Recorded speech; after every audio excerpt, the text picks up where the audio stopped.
Avis vascular centre మన దేశంలోనే the best varicose vein hospital. నమస్తే రమగారు. నమస్తే జయ. రమగారు, మనము వెంకటేశ్వర స్వామికి ముడుపు కడతాం, ఆ ముడుపుని చెల్లించుకుంటాం.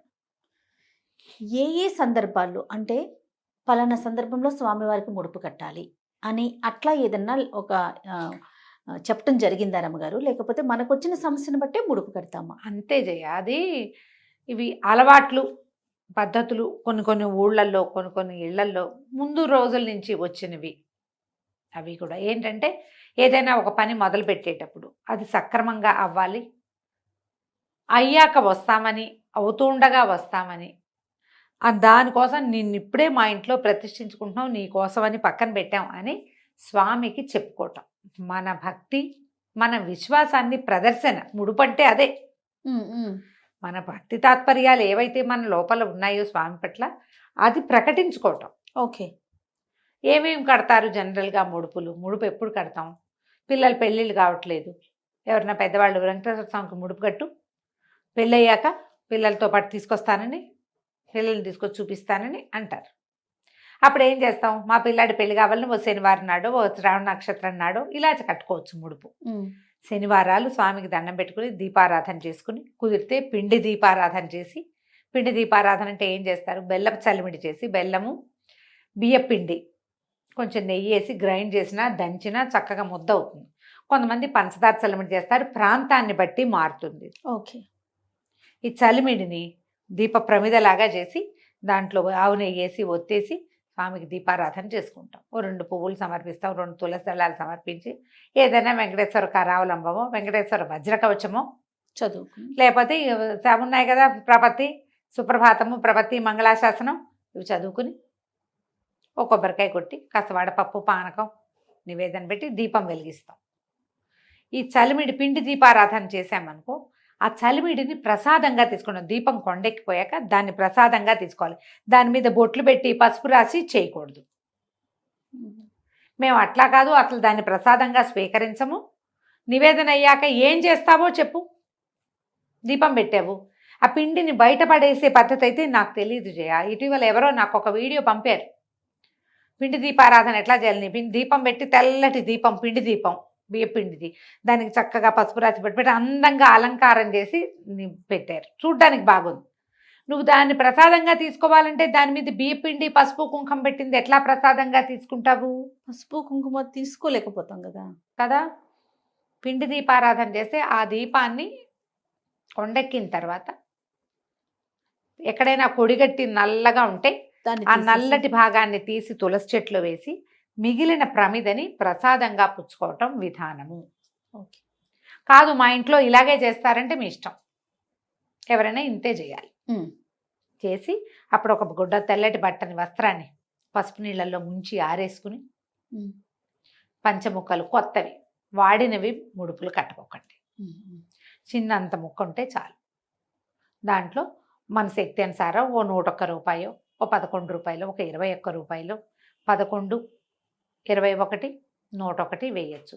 కాదు నేను 1001 కడతానంటే మీ ఓపిక. 5001, 10,001 కూడా కట్టుకో, మన శక్తి అనుసారం.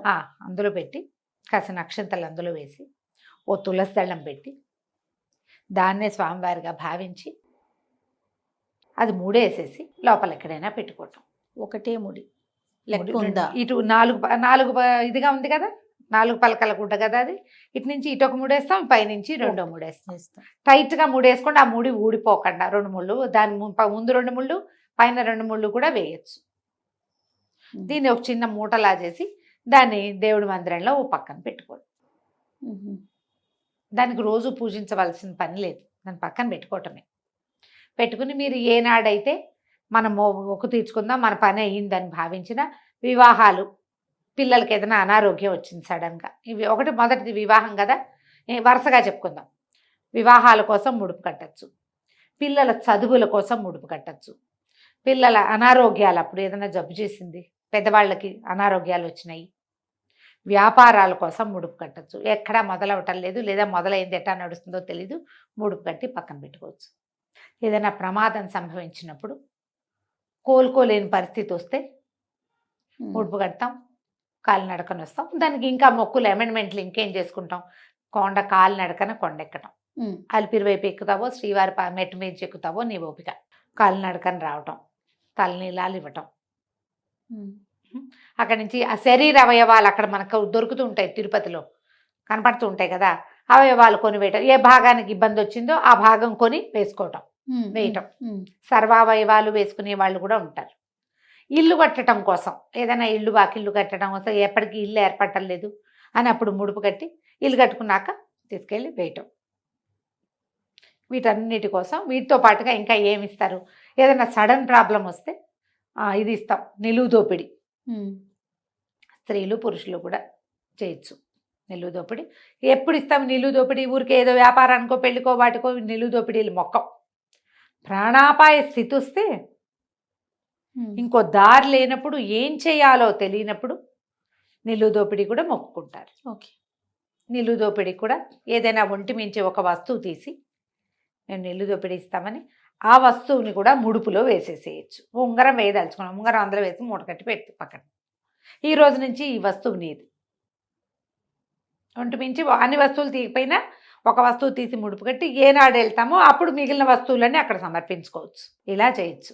ఏముంది, ఇళ్ళు, పిల్లలు, అనారోగ్యాలు, సమస్యలు, వీటన్నిటికీ కూడా ముడుపులు కట్టచ్చు, కట్టి వేసుకుంటారు. ఇప్పుడు ఇది ఇళ్లలో వేరే ఒక పద్ధతి ఉందనుకో, ఇంట్లో పెద్దవాళ్ళు చెప్తారు మా వాళ్ళ పద్ధతి ఏదో, అలా చేసుకోండి అంతే.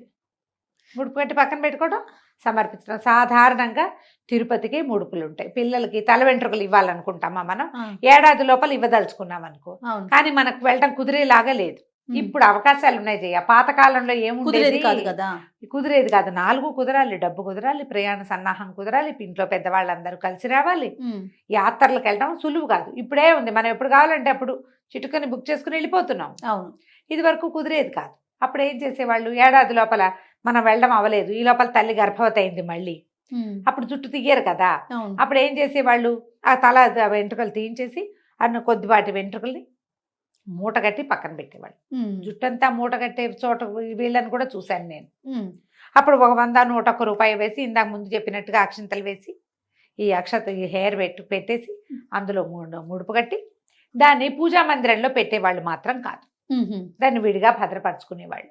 జుట్టు ఉంది కదా, అదే జుట్టు ఒకసారి తలమించి కిందకు వచ్చాక ఇంకా జుట్టుకు విలువ లేదు, అది పనికిరాదు. దేవుడి మందిరంలో పెట్టకూడదు. తల వెంట్రుకలు ముడుపు కడితే మాత్రం దాన్ని పొట్లం కట్టి ఓ చోట పెట్టుకోండి. ఆ ముడుపుతో ఈ వెంట్రుకల్ని అందులో వేయము అంటే, ముడుపేమో దేవుడి దగ్గర పెట్టండి, వెంట్రుకలు పొట్లం కట్టి ఇంకో చోట పెట్టుకోండి. సమర్పించేటప్పుడు ఎలా రమ్మగారు? పట్టుకెళ్ళి ఇస్తే మనం ఎక్కడైతే అప్పుడు మనం వెళ్ళినప్పుడు జుట్టు ఇస్తాం కదా పిల్లలకి, మళ్ళీ అప్పుడు ఇగో ఇది మనం ముందు తీసింది అంటే అక్కడ ఒక ఇది ఉంటుంది, అందులో వేయండమ్మా అని చెప్తారు. కానుకలు ఒక దగ్గర, మనము కానుకలు ఇచ్చేదేమో మనం అక్కడ ఏది అది హుండీ దగ్గర, ఈ తల వెంట్రుకల ముడుపు ఉంది అంటే అది ఇందులో వేయండి అని చెప్తారు. ఓకే. ఇక్కడ వేసేసుకోవచ్చు. మీరు వెళ్ళినప్పుడు చూడండి, కళ్యాణ కట్టలు, చిన్న చిన్న కళ్యాణ కట్టలో కూడా ఒక పెద్ద దీని లాంటిది కనపడుతుంది. తల ముడుపు కడితే కనుక అందులో వేయచ్చు, సరిపోతుంది. ఇప్పుడు మామూలుగా మనం జుట్టు మొక్కున్నాం అనుకో, వెళ్తాం, వెళ్ళలేదు తర్వాత వెళ్ళినప్పుడు ఇస్తాం అంతే, వాటిని ముడుపులు కట్టక్కర్లా. ఈ తొలి జుట్టునే ముడుపు కడతారు. ఏదైనా ప్రమాదం సంభవించినప్పుడు కూడా జుట్టు ఇస్తామని మొక్కుంటే అప్పుడు కూడా తలని ముడుపు కట్టచ్చు. తల తేయించేసి అవకాశం ఉన్నప్పుడు ఎప్పుడో వెళ్తాం, వెళ్ళినప్పుడు చేసుకోవచ్చు. వీటన్నిటికీనమ్మా ప్రధానంగా దేశాచారాలు, ప్రాంతాచారాలు. మన ప్రాంతంలో మామూలుగా మనకు ముడుపు అంటే వెంకటేశ్వర స్వామి, ఇది మన దేశాచారం. అవునవును. ప్రాంతాచారాలు నెల్లూరులో ఒక రకంగా ముడుపులు సమర్పిస్తారు, బందర్లో ఇంకో రకంగా సమర్పిస్తారు. అవి. మూడోది గృహ ఆచారాలు, మన ఇళ్లల్లో ఉండేవి, ఇంటి ఆచారం ప్రకారం. మన ఇంట్లో పెద్దవాళ్ళు ఏదో చెప్తారు, రామారావు గారు చెప్పారు నేను చెప్పినట్టు చేయమన్నట్టల్లా నేను, మీ ఇష్టం, మీ ఇంట్లో పెద్దవాళ్ళు అలా కాదు మేము ఇలా చేస్తామంటే నేను చెప్పింది పాటించకూడదు, మీ ఇంట్లో పెద్దవాళ్ళనే పాటించాలి 100% అదే కరెక్ట్. దాన్నే మనం స్వధర్మ నిధనం అని చెప్తాం. మన ఇంట్లో ఏది ఉంటే ఇంకా అట్లా వెళ్తాము. మీకు ఎవరు లేరు, చెప్పేవాళ్ళు లేరు, నువ్వు అడగదలుచుకోలేదు, అప్పుడు నన్ను ఫాలో అవ్వు హాయిగా. ఎప్పుడైనా ఇదే పద్ధతి. 7 శనివారాలు ఉంటాం, 9 శనివారాలు, వీటికి ముడుపులు కట్టాం, శనివారాలు ఉంటూ ఉంటాం అంతే. నోములు చేసుకునే వాళ్ళు ఉన్నారు కదా, 7 శనివారాల వ్రతాలు, అవి ముందంతా నా తెలియజేయ. మా శనివార వ్రతం ఏం లేదు, శనివారం 100% తలస్నానం చేయటం, ఒక పూటే భోజనం, వెంకటేశ్వర స్వామి ప్రపత్తి ఉన్నాయి కదా, చదువుకోవటం. అంతే. అసలు అబద్ధం ఆడకుండా ఉండాలి జయ. ఆ రోజు ఏదో చిన్నప్పటి తిన్నామనో తినలేదనో తాగేసామనో తాగలేదనో మానేసామనో ఏదో చెప్తూ ఉంటాం. జీవితం కదమ్మా, చెప్తాం కదా. అబద్ధాలు చెప్పట్లేదు అని ఎలా చెప్పగలుగుతాం మనం? అదే కదా. చెప్పలేము. ఈ ఒకరోజు మాత్రం అది కూడా వద్దు. శనివారం నాడు ఏ అబద్ధమో ఆడద్దు మీరు. వెంకటేశ్వర స్వామికి మీరు చెల్లించుకునే మొక్కు అది. అలా పెట్టుకోవాలంట. ఇలా పెట్టుకోండి. ముడుపులు ఏవైనా కట్టుకోవచ్చు. దానికల్లా ప్రధానంగా పసుపచ్చటి బట్ట, ఒక కాయిన్తో పాటు కొంత రుసుము, కొన్ని అక్షతలు, ఓ వక్క కానీ ఏదైనా పెట్టచ్చు. పెట్టలేకపోయినా పర్వాలేదు. తులసి దళం పెడతాను జయ నేను మాత్రం. దళం ఎండిపోయినా అదేం అవ్వదు. దళం 3-4 రోజుల్లో పోతుంది. పువ్వులు లాంటివి పెట్టామనుకో అవునవును, పాడవుతాయి. అవునవును. కానీ తులసి దళం అలా అవ్వదు. వెళ్తుంది స్వామివారికి సమర్పయామి, ఇబ్బంది ఏం లేదు. నమస్తే రమగారు. నమస్తే జయ.